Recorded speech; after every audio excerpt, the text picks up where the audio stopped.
Hi everyone. We need time. We need time to dream, time to remember, and time to reach the infinite, time to be. Today is 25th, 26th of July 2023. Let us have a quick discussion of all these important topics. See, all a setback is doing is like preparing you for the bigger things. An arrow can only be shot by pulling it backward. So when life is dragging you back with difficulties, it means that it is just going to launch you into something great. Just focus and keep aiming, study full throttle. You know, the food you eat, the conversations you have, habits you keep, books you read, and people you spend time with, ये सब आपको directly indirectly impact करते हैं. You in 5 years is the sum total of all these things. Choose wisely. This is Telegram quiz. Every day in morning we are having 5 such multiple choice questions. Join. This is vocabulary. Vocabulary का पहला word है bon vivant. इसका मतलब होता है a person who enjoys a sociable and luxurious lifestyle, especially good food and wine. Surcharge का मतलब होता है to charge too much for goods or services. Smidge means a very small part. Foiled है विफल करना, prevent something considered wrong or undesirable from succeeding. Firebrand मतलब a person who is passionate about a particular cause, typically inciting change and taking radical action. So ये vocab words हैं आज के लिए. If you come across any other important word, write down that word along with its meaning in the comment section down below. ये C set है. There are 3 brothers. The sums of ages of 2 of them at a me are 4 year, 6 year and 8 year. The age difference between the eldest and the youngest is क्या होगा? जैसे इसमें 3 हमें दिया हुआ है एज 4 साल है, 6 साल है और 8 साल है. Sum of ages of 2 of them at a time are 4 year, 6 year and 8 year. तो हम अज्यूम कर लेते हैं तीनों जो ब्रदर्स हैं उनकी एज है ए, बी और सी. तो हमने अज्यूम कर लिया 3 ब्रदर्स हैं उनकी एज है ए, बी एंड सी. अब क्या होगा? अब हम इस कंडीशन को अप्लाई कर पाएंगे. Some of ages of 2 of them at a time are 4 year, 6 year and 8 year. तो जब भी आपको ऐसा सवाल आता है, ये लिखा हुआ है इंग्लिश, इस इंग्लिश को मैथ्स में कन्वर्ट करना है. सो हमने 3 ए बी सी अज्यूम किया. अब एट अ टाइम 2 को ऐड करना है. तो A plus B is equal to 4, B plus C is equal to 6, C plus A is equal to 8. अब ये जो थ्योरी लिखा था, इंग्लिश लिखा था, इसको हमने कन्वर्ट कर दिया मैथ्स में. अब ये आसान हो गया. अब हमें इसको सॉल्व करना है. 3 वेरिएबल्स हैं, 3 इक्वेशंस हैं. Solve it. So you will get a is equal to 3, b is equal to 1 and c is equal to 5. बस the age difference between eldest and youngest कितना हुआ? 5 minus 1 that is equal to 4. So 4 is the right answer. So always try to convert the theoretical, the English part into maths. Then आज का answer writing का सवाल है prepare a short summary on the following topics. ASEAN, SEBI और MG NREGA, ये तीनों बहुत important है. इन पे एक शॉर्ट समरी आपको तैयार करना है. ये प्रीलिम्स 1 कोर्स है. 11 AM पे इसकी क्लासेस होती है और ये सोशल मीडिया अपडेट है. गेस द पर्सनैलिटी, क्या आप आइडेंटिफाई कर सकते हो ये पर्सनैलिटी कौन है? Then a pictorial tribute to the brave and the courageous of the Kargil War, Kargil story. Bharat का कौन सा शहर चमड़े के खिलौनों के लिए प्रसिद्ध है? इंदौर, भोपाल, कोटा या फिर बरेली? और इस शहर का पोहा भी बहुत प्रसिद्ध है. ये जयपुर की चित्रकला शैली है. जयपुर चित्रकला शैली की उत्पत्ति उसकी पूर्व राजधानी आमेर में 16वीं-17वीं शताब्दी के दौरान हुई थी. ये चित्रकला वैष्णव संप्रदाय से संबंधित है. इसमें राधा कृष्ण के अलावा प्रकृति प्रेम का भी अनूठा चित्रण देखने को मिलता है. तो ये जयपुर शैली है. जयपुर शैली रीजनल पेंटिंग्स. आज इंटरनेशनल डे है for the conservation of mangrove ecosystem. Healthy mangroves wealthy coast. 26 जुलाई वर्ल्ड मैंग्रोव डे होता है. Mangroves are nature's gift, remarkably offering valuable ecological services. क्या आप जानते हैं कल्पना दत्त ने चिटगोंग आर्मरी रेडर्स इस नाम से, रेनेसांस नाम से अपनी आत्मकथा लिखी थी. सो ये है Kalpana Dutt ji. Then what's trending में है? Phangnon Konyak becomes Nagaland's first women to preside over Rajya Sabha. Indian soldiers Egypt 1919 में, बिकॉज वर्ल्ड वॉर वन था तो इंडियन सोल्जर्स ने भी वर्ल्ड वॉर वन में पार्टिसिपेट किया था।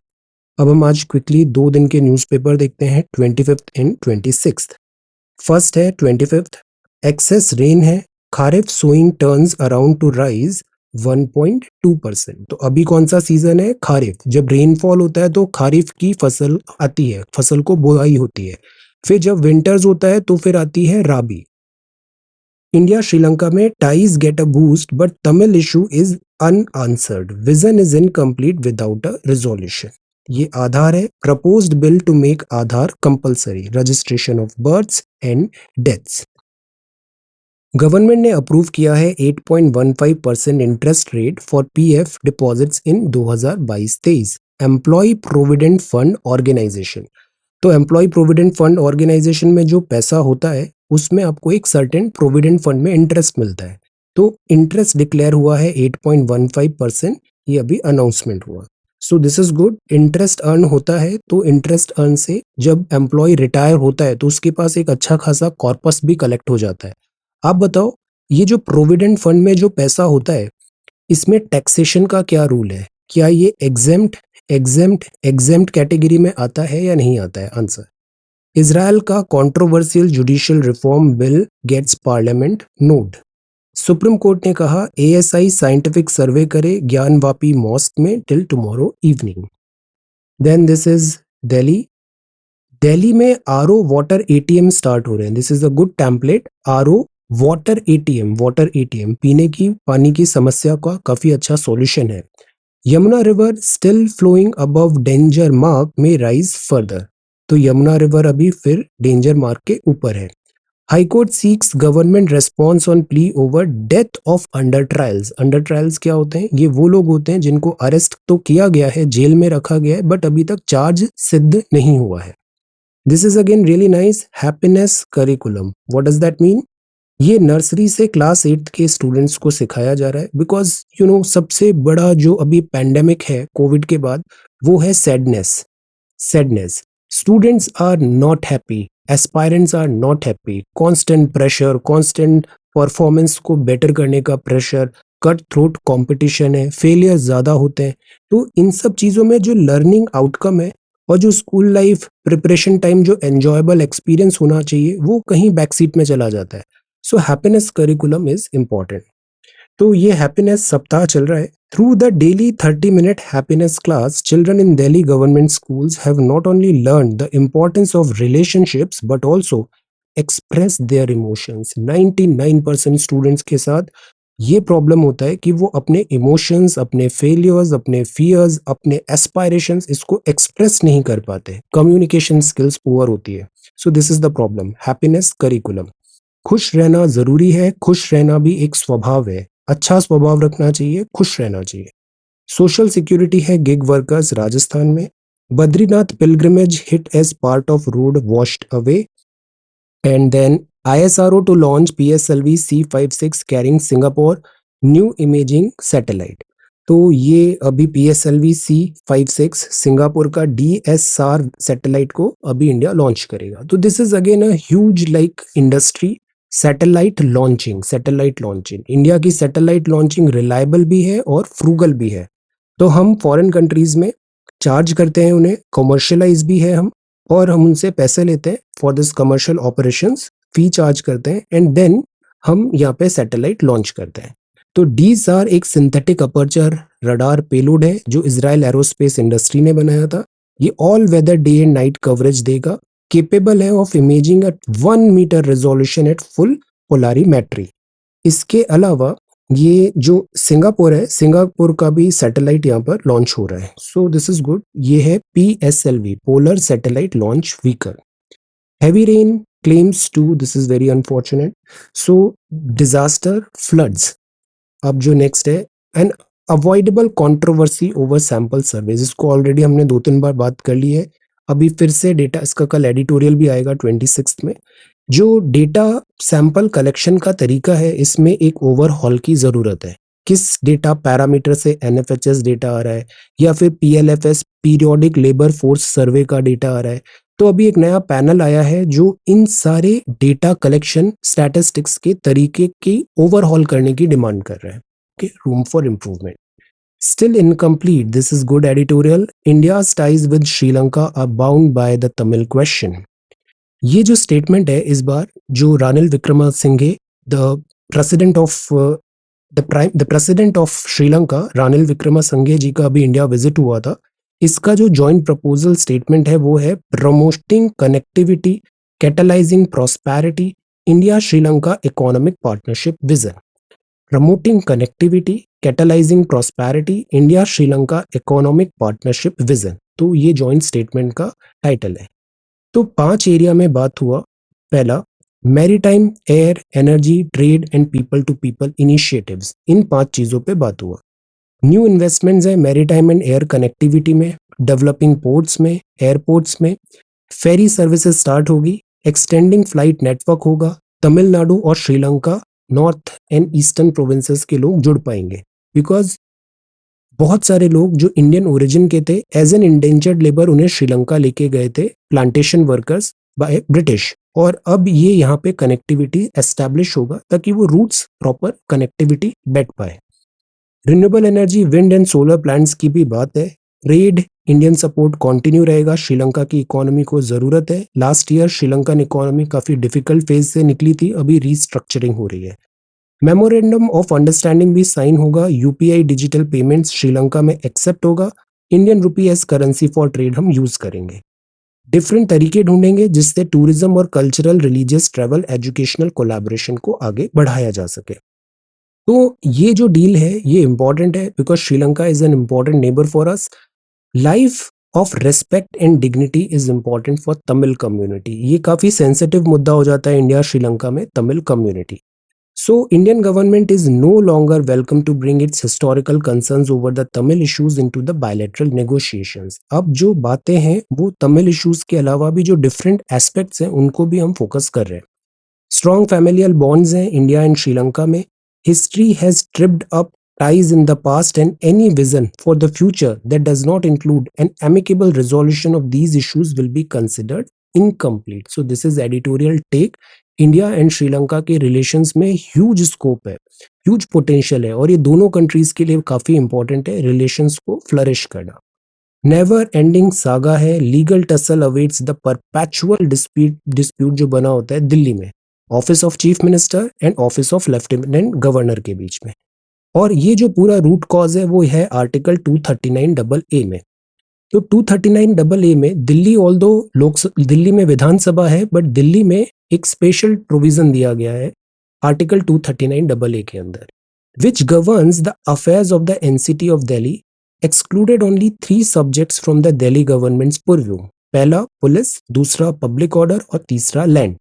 ये 3 चीजें दिल्ली की विधानसभा की जो एनसीटी की इलेक्टेड गवर्नमेंट है उसके पास नहीं होती है. ये 3 चीजें सेंटर के पास रहती है, police, public order and land. तो इस पे एक्सरसाइज किसका होगा ये बात है.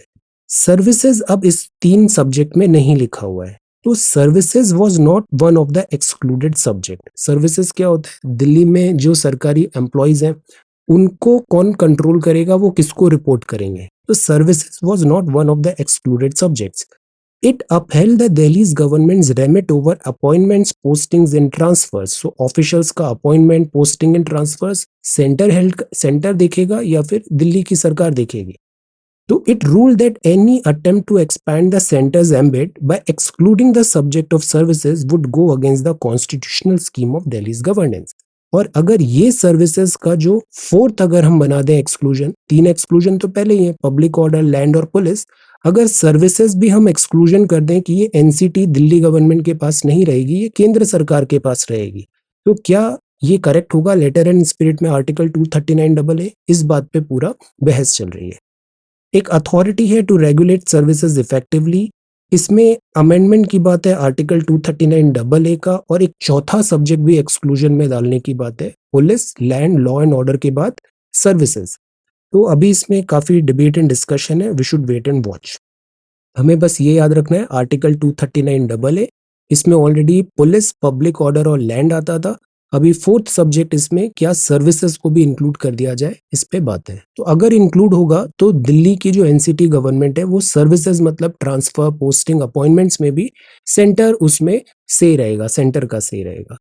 ASEAN a persistence with dialogue on a trodden path. ASEAN important है। एशियान की कितनी कंट्रीज होती है? आंसर, सारी कंट्रीज के नाम भी बताइए। अभी 56 फॉरेन मिनिस्टर कंट्रीज हुई एशियान का। एशियान ऑब्वियसली इंडिया के लिए बहुत इंपॉर्टेंट है। एशियान जो प्लेटफॉर्म है, इनके साथ सारे मेजर प्लेयर्स हैं जैसे USA, China, India, Japan and Russia, ये सब यहाँ पे एंगेजमेंट करना चाहते हैं। विजन एंड चैलेंज क्या है कि कोविड-19 हुआ, डिफिकल्टीज हुई, pandemic, economic slow down, Ukraine war, climate change, cold war type situations आया। तो द पॉइंट इज एशियन जो टाइगर इकोनॉमीज भी इन्हें बोलते हैं, ये इपी सेंट्रम ऑफ ग्रोथ था। तो यहाँ भी स्लो डाउन देखने को मिला है। और अगर एशिया का ये जो सेंचुरी है, इसमें एशिया सेंचुरी को रियलाइज करना है तो एशियन जो कंट्रीज है, 10 कंट्रीज, इनका इंपॉर्टेंट कॉन्ट्रीब्यूशन होगा। इंडिया के लिए ये एशियन कंट्रीज इंपॉर्टेंट है for considering this Chinese presence as well. तो इकोनॉमिक टाइज की बात है, पहले हम लुक ईस्ट पॉलिसी अपनाते थे, फिर हमने एक्ट ईस्ट पॉलिसी भी अपनाया है। क्रेडिबिलिटी हम बढ़ा रहे हैं और ज्यादा से ज्यादा एंगेजमेंट हम एशियन कंट्रीज के साथ रखना चाहते हैं बिकॉज हमारे कल्चरल एंड हिस्टोरिकल टाइज भी हैं since the time of Cholas. China यहाँ पे काफी ज्यादा स्ट्रॉन्ग प्रेजेंस रखता है। लाओस, कंबोडिया और म्यांमार, ये तीनों चाइना के साथ काफी क्लोज है। फिलीपींस से थोड़ी डिस्टेंस है चाइना की बिकॉज साउथ चाइना सी में डिस्प्यूट्स हैं। Indonesia, Malaysia, Singapore and Thailand भी फेवरेबली डिस्पोज्ड है टुवर्ड्स बीजिंग, तो चाइनीज प्रेजेंस इज देयर। अब क्या है, एशिया में चाइना ने कहा an early conclusion of an effective and substantive code of conduct. तो एक्चुअली ये जो पूरे कंट्रीज हैं, ये इकोनॉमिक सुपर पावर तो बनेंगे अगर एज अ ब्लॉक इनको कंसिडर किया जाए, प्लस ये इंपॉर्टेंट ट्रेड रूट भी है, सी रूट भी है जैसे मलक्का स्ट्रेट। और फिर जो साउथ चाइना सी है वो भी स्ट्रेटेजिकली, इकोनॉमिकली काफी इंपॉर्टेंट है। तो यहाँ अक्सर क्लैशेस हो जाते हैं जैसे स्कैरबोरो शोल्स हो गया एटसेट्रा। तो फिलीपींस की क्लोजनेस यूएसए के साथ भी है। चाइना इसको एक थ्रेट की तरह देखता है। चाइना पीसफुल राइज के बजाय रिवेंजफुल राइज में ज्यादा टेंडेंसी दिखाता है और इन एशियन कंट्रीज में भी एप्रीहेंशंस आ जाते हैं, इनसिक्योरिटी की फीलिंग आती है। जो रिपब्लिक ऑफ चाइना की स्टेटेड एम्बिशंस है, कोएर्सिव पॉलिसीज है, ये इन कंट्री में इंटरेस्ट, सिक्योरिटी और वैल्यूज को चैलेंज कर रहे हैं। एशियन प्रेफर करता है Asian outlook of the Indo Pacific. UN sustainable development goal में भी ये कमिटेड है। 4 एरियाज हैं, मैरीटाइम, कनेक्टिविटी, यूएन एसडीजी और इकोनॉमिक कोऑपरेशन। इंडियन इंटरेस्ट देखें तो इंडिया को यहाँ पर एक ह्यूज पोटेंशियल है ग्रोथ एंड डेवलपमेंट का और डाइवर्सिफाई करने का, क्योंकि वेस्टर्न कंट्रीज में वैसे भी स्लो डाउन ज्यादा देखने को मिल रहा है हमें। तो इंडिया का क्या रोल है, जैसे जयशंकर साहब ने बताया, यहाँ पे रीजनल डायलॉग्स हो, क्लोजनेस हो, कोऑर्डिनेशन हो, इंटीग्रेशन बढ़े। न्यूअर एरियाज हैं जैसे cyber, financial and maritime security domain, इसमें भी क्लोज टाइज आगे बढ़ाए। तो ये है Asian persistence with dialogue on a trodden path. A big step in reducing the risk of disasters. Disasters के लिए प्रिपरेशन बहुत जरूरी होती है। प्रिपरेशन बेटर होती है तो डिजास्टर में डैमेज कम होता है। जैसे साइक्लोन में हमारी प्रिपेयर्डनेस लेवल काफी अच्छा है, बट एट टाइम्स जैसे डिसीजेज हुआ या फिर साइक्लोन्स के अलावा अर्थक्वेक हुआ, इवन फ्लड्स हुआ, फ्लड्स में we are not responding well. तो फेलियर से हमें अनइमेजिनेबल लॉसेस होते हैं, कैपिटल लॉस भी होता है और ह्यूमन लाइफ का भी लॉस होता है। तो अभी G20 मीटिंग में भी डिजास्टर एक इंपॉर्टेंट से होने वाला है। देन थेरेपी है evolution of the spelling bee. Is there a rural bias in national survey? Again बात है जैसे एनएफएचएस का डेटा आप देखोगे या फिर पीरियोडिक लेबर फोर्स सर्वे का डेटा देखोगे, नेशनल सैंपल सर्वे का डेटा कलेक्शन प्रोसीजर देखोगे, इसमें एट टाइम्स देखा गया है कि रूरल बायस है बिकॉज आपको डेटा कलेक्ट करना है तो you need certain parameters, numbers, और वो नंबर्स में यू रूरल बायस देखने को मिलता है। तो अगर रूरल बायस है तो क्या वो करेक्ट डेटा बता पाएगा या नहीं, this again causes a question. और एरर्स को हमें कम करना है, ये भी एक बात होती है। What does India's first gig workers right bill stipulate? Gig economy हमने कई बार देखा है। गिग इकोनॉमी जैसे स्विगी में डिलीवरी है या फिर फ्रीलांस प्रोजेक्ट्स है, ये सब जो होता है आईटी से लेके डिलीवरी, इसका बहुत बड़ा एम्बिट है गिग इकोनॉमी का। तो राजस्थान का platform based gig workers registration and welfare bill है। इसमें स्टेट ऑफिशियल्स 5 रिप्रेजेंटेटिव्स होंगे और द आइडिया इज ये जो hire and fire technique at times अपनाई जाती है, गिग इकोनॉमी में कोई सेफ्टी सिक्योरिटी नहीं होती, इसको हम करेक्ट करने की कोशिश करेंगे। ओके, तो ये अभी बिल है, let us see, wait and watch. Bill में हमेशा थोड़ा वेट करना चाहिए बिकॉज मोस्ट केसेस में उसमें चेंजेस आते हैं। Then see pan cause of this is again not right. This is again not any type of tobacco consumption, no matter उसको कितने celebrities endorse कर रहे हैं, कितना cool दिख रहा है, this is not good for your health. This is not, ये carcinogenic होते हैं, ये cancerous होते हैं. Know your English. See, departmental store है या डिपार्टमेंट स्टोर है, दोनों ही यूज होते हैं। जैसे डिपार्टमेंट स्टोर है, जैसे हम जाते हैं जिसमें एक ही जगह बहुत सारे सामान हमें मिल जाते हैं, है ना, तो उसको डिपार्टमेंटल स्टोर बोलते हैं। डिपार्टमेंटल मर्चेंडाइज एप्रोप्रिएट हम वर्ड यूज भी कर सकते हैं। ओके, तो this is department. D Mart, D Mart. Okay, manhandle, manhandle का मतलब move by human effort alone without the use of any mechanical appliances. Manhandle है जैसे एयरपोर्ट में पार्सल्स और बैगेजेस को मैनहैंडल किया गया, टू हैंडल रफली। कई बार अजिटेशन हो रहा है तो वहां पर भी जो प्रोटेस्ट कर रहे हैं उन पे मैनहैंडल करती है at times government, security forces etcetera, तो ये वर्ड वहां पे भी हम यूज करते हैं। ओके, देन फाइनेंस होता है ये, एंड देन इसके बाद a trouble shooter is not a trouble maker. Trouble shooter is not a trouble maker. Trouble maker मतलब who is inviting all type of troubles, and meaning of trouble shooter, so he doesn't shoot trouble at other, he is the one who helps in solving problem। तो जो भी trouble shooter होता है वो trouble को shoot करके खत्म करता है, तो वो प्रॉब्लम सॉल्वर है। ओके, तो ये वर्ड होता है ट्रबल शूटर। देन रेक्यूजेंट का मतलब होता है non conformist, someone who refuses to conform to established standards और conduct, refusing to submit to authority. किसी का ऐसा नेचर होता है, they just refuse to submit to authority. Maverick, maverick का मतलब क्या होता है, can you answer? Then this is next page. ये इंपॉर्टेंट है, गवर्नमेंट ने लॉन्च किया मेरी माटी मेरा देश कैंपेन। मेरी माटी मेरा देश कैंपेन है, आजादी का अमृत महोत्सव में ये स्टार्ट हुआ। जो अमृत काल चल रहा है 75 से 100, यहाँ पर 5 पॉइंट एजेंडा है, इंक्लूडिंग द इंस्टॉलेशन ऑफ शिला फालकम मेमोरियल प्लाक है, bearing the names of those who have made the supreme sacrifice. Brave hearts हैं इसमें, freedom fighter, defence personnel, CAPF personnel, state police सब आएंगे यहाँ पे। तो events have been planned at the panchayat, village, block, urban body, सब जगह ये होगा मेरी माटी मेरा देश। रेडियो कॉलर 6 चीता से हटाया गया बिकॉज ऐसा प्रोबेबल है कि because of this radio collar infection हो गया था इन चीताज को।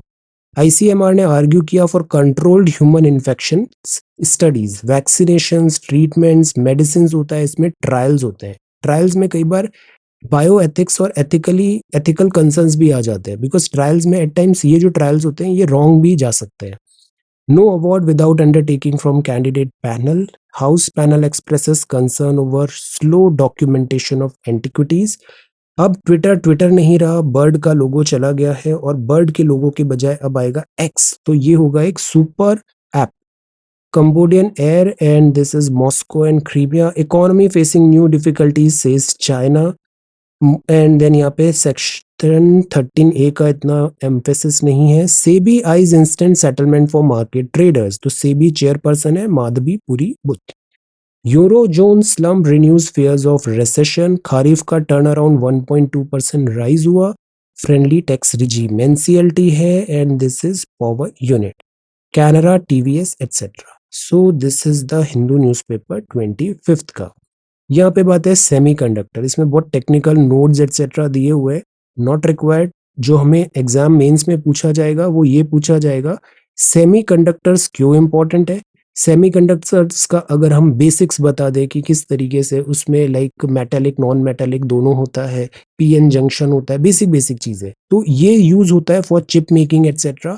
ज्यादा फोकस अगर मेंस में आया तो वो ये होगा सेमीकंडक्टर्स का, कि ये कंडक्टिंग नॉन कंडक्टिंग के बीच में आते हैं। ये होगा कि इंडिया को सेमीकंडक्टर के ऊपर प्रोडक्शन लिंक्ड इंसेंटिव्स या मैन्युफैक्चरिंग या फिर आर&डी में इतना एम्फेसिस करने की जरूरत क्यों है, इसको इलुसिडेट करिए या फिर इसको बैक करिए, ऐसे सवाल आते हैं।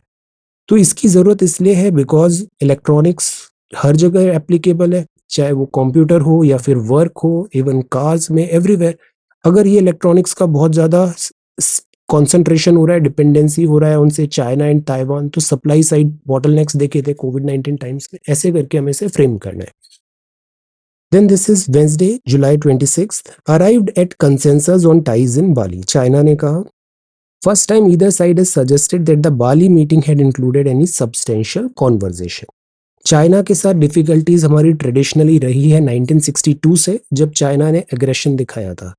इसके बाद अभी रिसेंटली चीजें और वर्जन हुई because of Galwan crisis LAC पे। तभी एक कंसेंसस एक आया है कि बायलैटरल टाइज को रीस्टोर करेंगे। फर्स्ट टाइम चाइना ने भी यहाँ पे बोला मीटिंग के बाद कि सब्सटेंशियल इंप्रूवमेंट जरूरी है दोनों नेबर्स के बीच में। इंडियन स्टेटमेंट जो था ये भी security adviser mister Doval, national security adviser and mister Wang के साथ मीटिंग हुआ, और इसमें कोई रेफरेंस तो नहीं दिया क्लेम का, but behind the scene normalcy की बात चल रही है। लेट अस सी।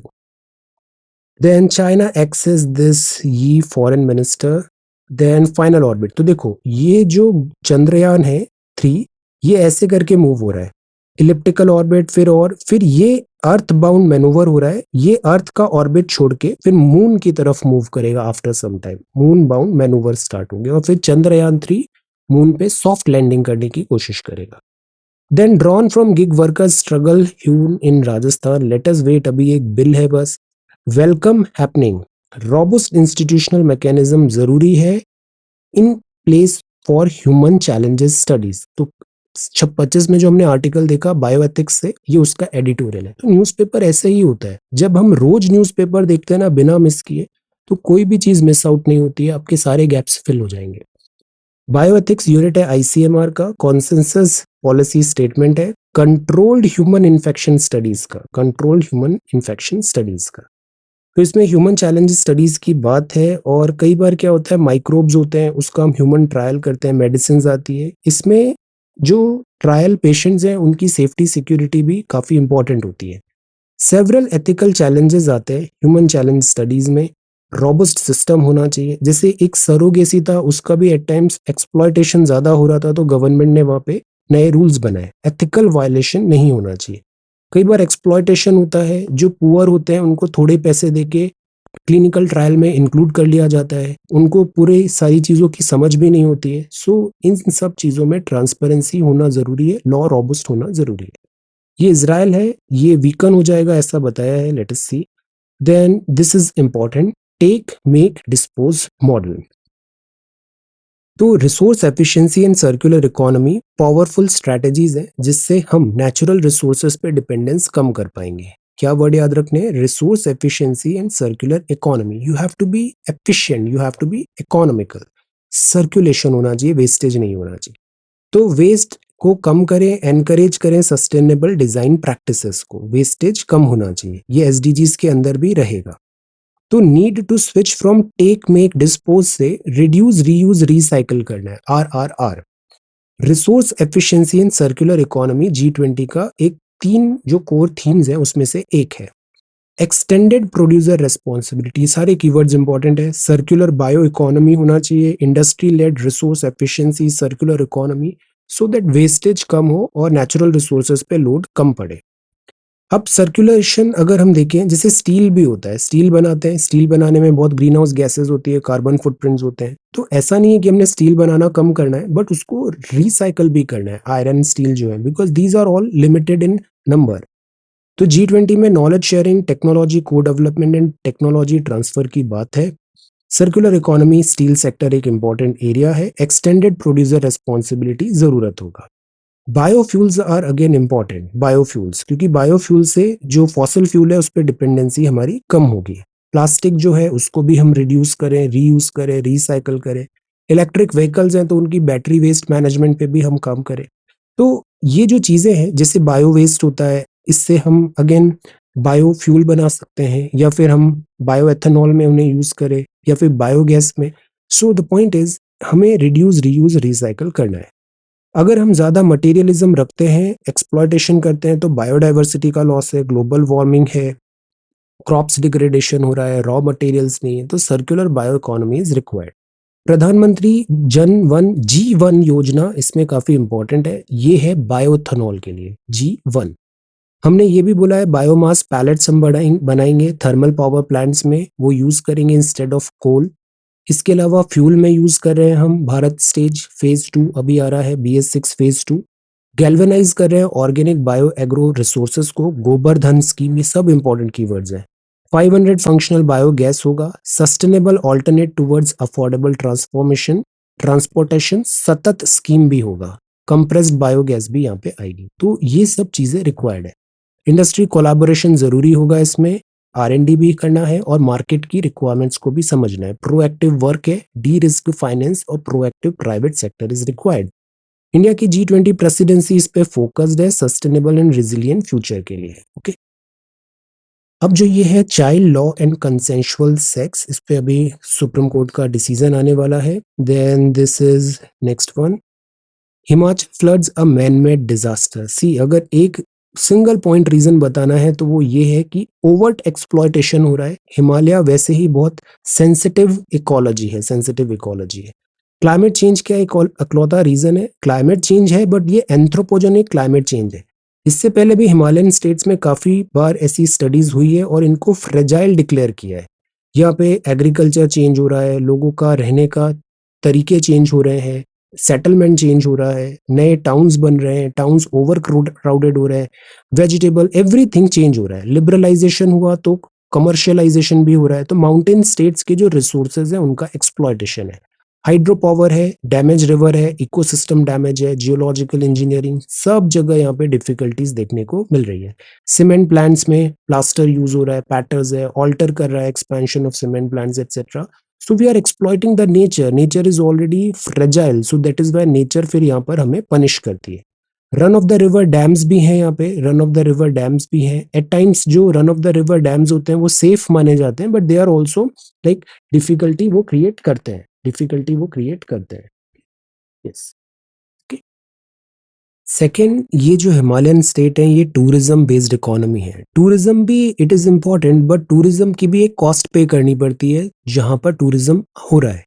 तो वो कॉस्ट होती है एनवायरमेंटल कॉस्ट।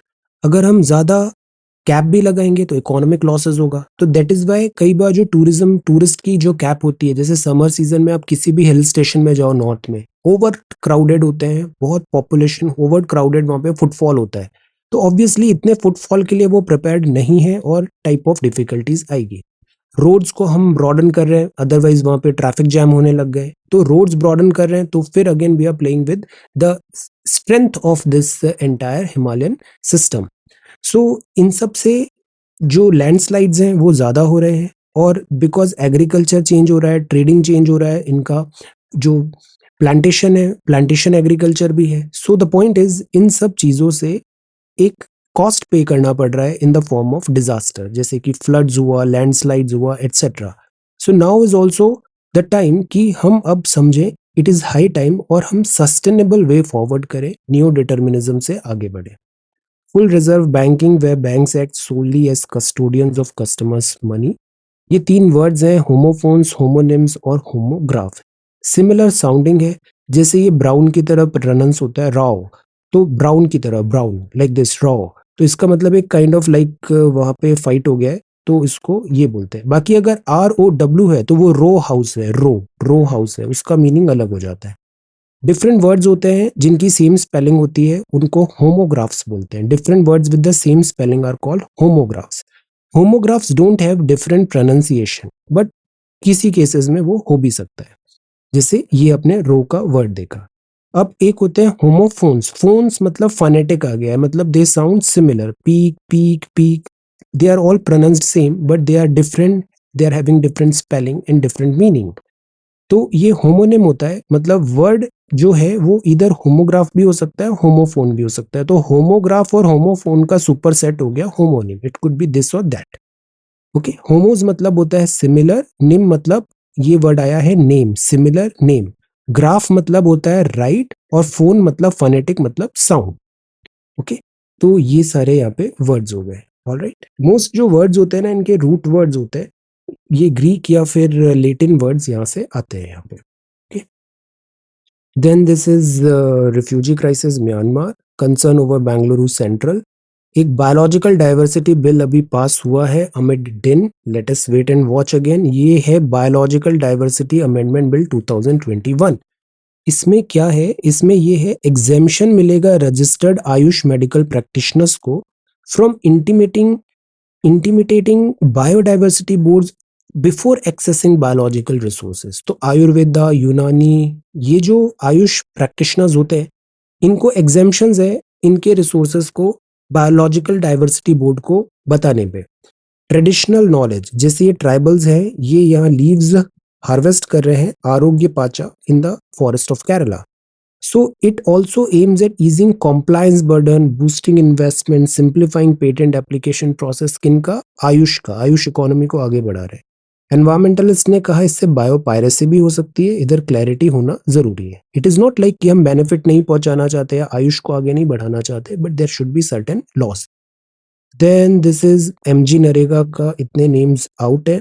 प्रेसिडेंट मैम ने ओपन किया tribal art gallery Rashtrapati Bhavan में as she finishes a year in office. अगर आपको दिल्ली का एक्सेस है तो ये राष्ट्रपति भवन, ये सारी चीजें आपको देखना चाहिए। इंडिया गेट जाइए, राष्ट्रपति भवन देखिए, नेशनल म्यूजियम जाइए, घूमिए इन चीजों को। प्राइम मिनिस्टर का जो दिस म्यूजियम है ये भी आप विजिट करिए, आपको बहुत अच्छे इंसाइट्स मिलेंगे यहाँ पे। Then Imran to face, then this is CBIC ने इतना फेक जीएसटी कलेक्ट किया, राइस कर्ब है पर inflation, IMF. Then this is sports news, alright. Then this is the arduous quest to find the shape of the electrons charge, alright. So this is the Hindu newspaper. आज answer writing discussion नहीं है, ऐसे एक लिखना है, उसको आप work करिए और फिर ये वाला आंसर भी प्रिपेयर करिए। ओके, डिस्कशन हम कल करेंगे। Thank you so much for watching this video. Take care, study well and be safe.